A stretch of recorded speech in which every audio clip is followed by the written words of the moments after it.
Welcome to S P smart hybrid schooling system. बच्चे, आज हम लोग जेई डायरेक्ट प्रोग्राम में केमिकल बॉन्डिंग डिस्कस करेंगे। केमिकल बॉन्डिंग में सबसे पहले हम लोग देखेंगे केमिकल बॉन्ड होता क्या है। तो बच्चे, केमिकल बॉन्ड एक तरह का फोर्स ऑफ अट्रैक्शन होता है जो किसी भी मॉलिक्यूल या पॉली एटॉमिक आयंस में सारे एलिमेंट को, सारे एटम को एक साथ बाइंड करके रखता है। वैसे केमिकल बॉन्ड जो है जनरली दो एटम के बीच लगता है, और ये बॉन्ड बनता क्यों है? ड्यू टू अटेन स्टेबिलिटी, या बोल सकते हो डिक्रीज इन पोटेंशियल एनर्जी। तो in the process each atom attains a stable outer electronic configuration of inert gas. Inert gas का कन्फिग्रेशन क्यों अटेन करना चाहता है? क्योंकि इनर्ट गैस की स्टेबिलिटी ज़्यादा होती है, इसकी रिएक्टिविटी कम होती है। ठीक है ना। तो ये जो बताया था लुईस ने बताया था। तो लुईस थ्योरी के अकॉर्डिंग कोई भी एलिमेंट आउटर मोस्ट सेल में इनर्ट गैस के कन्फिग्रेशन अटेन करने के लिए क्या करता है? केमिकल बॉन्ड का फॉर्मेशन करता है। अब केमिकल बॉन्ड में सबसे पहला है आयनिक बॉन्ड, इसे ही हम लोग इलेक्ट्रोवायलेंट बॉन्ड बोलते हैं। ठीक है ना। तो formation of ionic bond primarily depends on ease of formation of positive and negative ion. ठीक है ना। न्यूट्रल एटम से पॉजिटिव और नेगेटिव आयन फॉर्मेशन का कितना आसान तरीका होगा। अगर आयनाइजेशन एनर्जी मेटल का कम होगा, एलिमेंट का कम होगा, तो कैटायन इजीली बनाएगा। एनायन की इलेक्ट्रोनेगेटिविटी ज़्यादा हो और इलेक्ट्रॉन गेन इंथैल्पी नेगेटिव में ज़्यादा हो तो एनायन बनने की टेंडेंसी ज़्यादा होगी। तो कैटायन और एनायन अगर इजीली बनेगा तो आयनिक बॉन्ड इजीली बनेगा, क्योंकि आयनिक बॉन्ड जो है इलेक्ट्रोस्टैटिक फोर्स ऑफ अट्रैक्शन होता है between oppositely charged ion, that is cation and anions. तो arrangement of positive and negative ion, that is cation and anion in the solid, that is the lattice of the crystalline compound. तो condition है electronegativity difference जो है ज़्यादा होना चाहिए और लगभग ग्रेटर देन 1.7 होना चाहिए इलेक्ट्रोनेगेटिविटी का डिफरेंस। आयनाइजेशन एनर्जी कम होना चाहिए, नेगेटिव इलेक्ट्रॉन गेन इंथैल्पी ज़्यादा होना चाहिए, इलेक्ट्रोनेगेटिविटी नॉन मेटल की ज़्यादा होनी चाहिए, और लेटिस एनर्जी भी ज़्यादा होना चाहिए। लेटिस एनर्जी क्या होता है? जब कैटायन और एनायन एक साथ मिलके कंपाउंड बनाते हैं तो इसमें एनर्जी लूज होती है। तो जो एनर्जी लूज होगी that is called lattice energy. तो वही लेटिस एनर्जी या लेटिस इंथैल्पी सेम होता है। तो lattice enthalpy of ionic solid is defined as the energy required to completely separate 1 mole of ionic compound into gaseous ions. या तो 1 मोल compound को, जैसे NaCl 1 मोल है, तो 1 मोल को इसके आयंस में डिसोसिएट करने में जितनी एनर्जी लगेगा वो होगा लेटिस एनर्जी। यूनिट होगा किलो जूल पर मोल, क्योंकि 1 मोल हमने लिया है। या इसका जस्ट अपोजिट जो हमने पहले बोला था, अगर Na+ और Cl- से 1 मोल आयनिक कंपाउंड बनाए, NaCl किसी भी कैटायन और एनायन से 1 मोल आयनिक कंपाउंड बनाए, तो इसमें जो एनर्जी रिलीज होगी उसे बोलेंगे हम लोग लेटिस एनर्जी। अब लेटिस एनर्जी किस चीज़ पे डिपेंड करता है? तो इन्वर्सली प्रोपोर्शनल होता है इंटर आयनिक डिस्टेंस। कैटायन और एनायन के बीच का डिस्टेंस अगर ज़्यादा होगा तो लेटिस एनर्जी कम होगा, डिस्टेंस कम होगा तो ज़्यादा होगा, क्योंकि अट्रैक्शन ज़्यादा होता है। पॉजिटिव और नेगेटिव न्यूक्लियर चार्ज, मतलब जितना ज़्यादा उस पर प्रोटॉन्स होगा उतना ज़्यादा लेटिस एनर्जी होगी, क्योंकि प्रोटॉन ज़्यादा होने से अट्रैक्शन ज़्यादा होता है। ठीक है। Z+ है कैटायन पे जो इलेक्ट्रॉनिक चार्ज होगा, charge on cation in terms of electronic charge पे भी डिपेंड करता है। अगर पॉजिटिव चार्ज ज़्यादा होगा लेटिस एनर्जी ज़्यादा होगा, नेगेटिव चार्ज ज़्यादा होगा तो लेटिस एनर्जी ज़्यादा होगा। अब लेटिस एनर्जी हम लोग निकालते हैं बॉर्न-हेबर साइकिल से। बॉर्न-हेबर साइकिल जो है हेस लॉ पे बेस्ड है। हेस लॉ बोलता है कोई भी प्रोसेस एक स्टेप में करे या एक से ज़्यादा स्टेप पे करे, जो चेंज इन एंथैल्पी होगी वो सेम होगी। हाइड्रेशन, हाइड्रेशन होता है अगर हम लोग किसी सॉल्ट को वाटर में डिजॉल्व करें तो सबसे पहले क्या होता है, जो उसके आयंस हैं वो डिसोसिएट होते हैं, और डिसोसिएट होने के बाद जो आयंस है उसको वाटर सराउंड करता है। तो इस प्रोसेस को हम लोग हाइड्रेशन बोलते हैं। All the simplest salt dissolve in water producing ions and consequently the solution conduct electricity. Free ions होगा तो इलेक्ट्रिसिटी कंडक्ट करेगा। Since Li+ is very small it is heavily hydrated, क्योंकि अगर कैटायन का साइज छोटा है तो न्यूक्लियस के पास होगा, वाटर ज़्यादा हाइड्रेट करेगा। हाइड्रेशन जो है इन्वर्सली प्रोपोर्शनल होगा साइज ऑफ कैटायन के।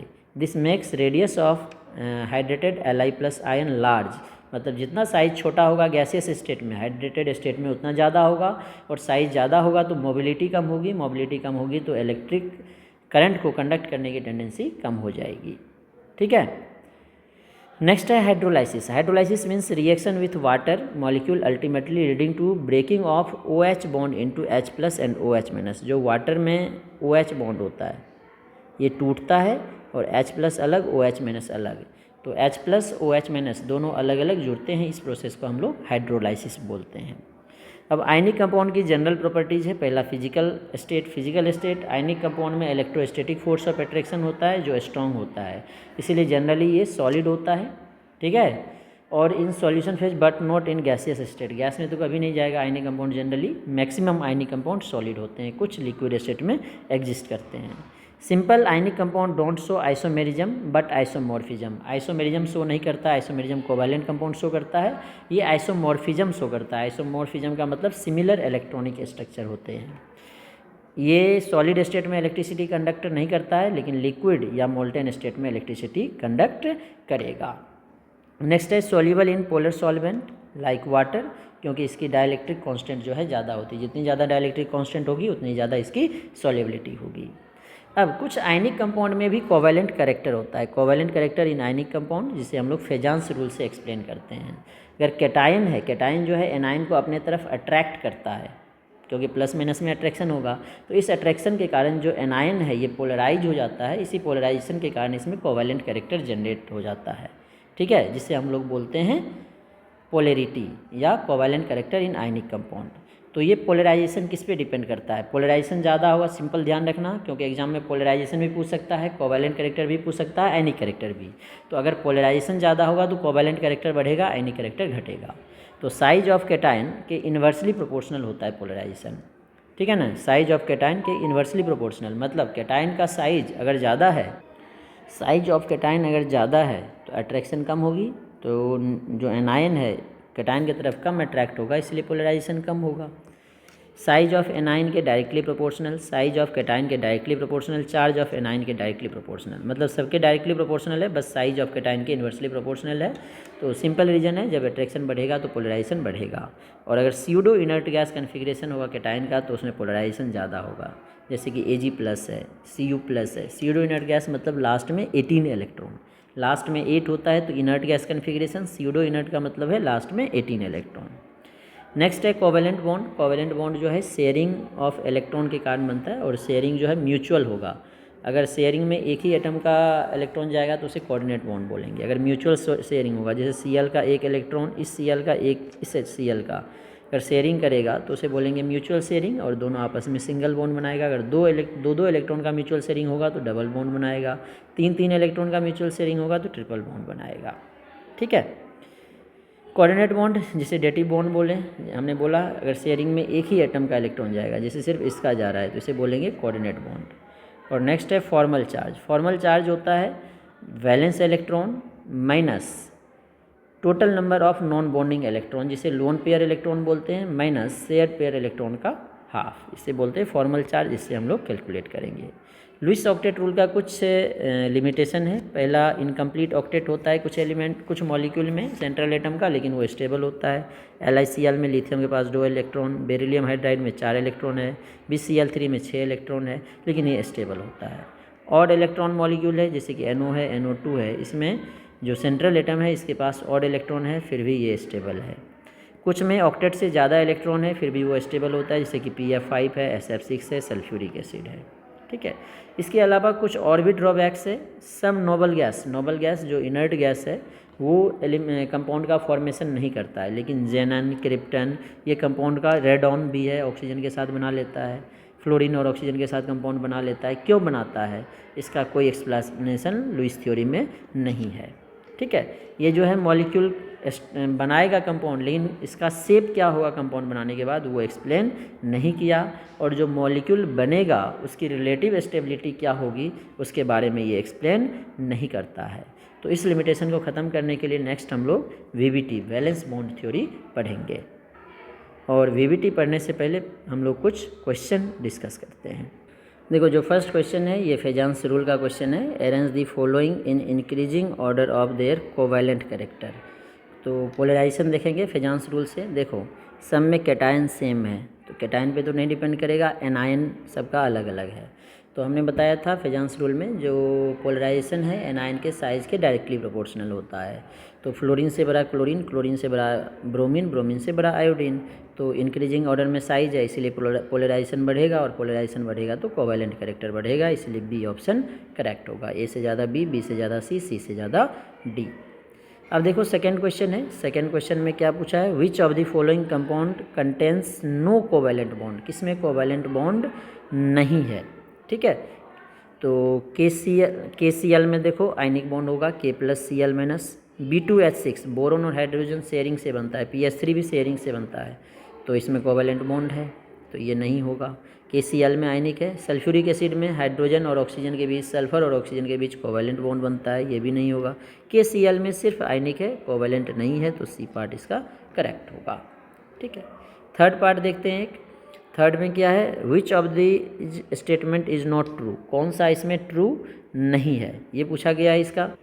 तो देखो इसमें जो ए पार्ट है, NO+ is not iso electronic with O2, nitrogen के पास 7, ऑक्सीजन के पास 8, 7 8 15 में से एक दे दिया 14 इलेक्ट्रॉन, O2 के पास 16 होता है, तो आइसो इलेक्ट्रॉनिक नहीं है, ये तो सही है, आंसर नहीं होगा क्योंकि नॉट ट्रू पूछा है।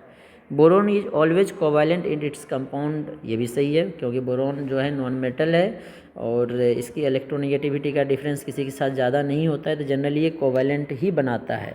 ठीक है, और दूसरा रीज़न है बोरोन से इलेक्ट्रॉन निकालने में बहुत ज़्यादा एनर्जी लगती है, लास्ट में 3 तो इलेक्ट्रॉन है, तो 5 इलेक्ट्रॉन तो गेन करेगा नहीं आयनिक बनाने के लिए, 3 इलेक्ट्रॉन लूज करेगा, और लूज करने में बहुत ज़्यादा एनर्जी लगता है, वेरी हाई आयनाइजेशन एंथैल्पी होता है, इसीलिए इलेक्ट्रॉन लूज नहीं करता है, शेयर करता है।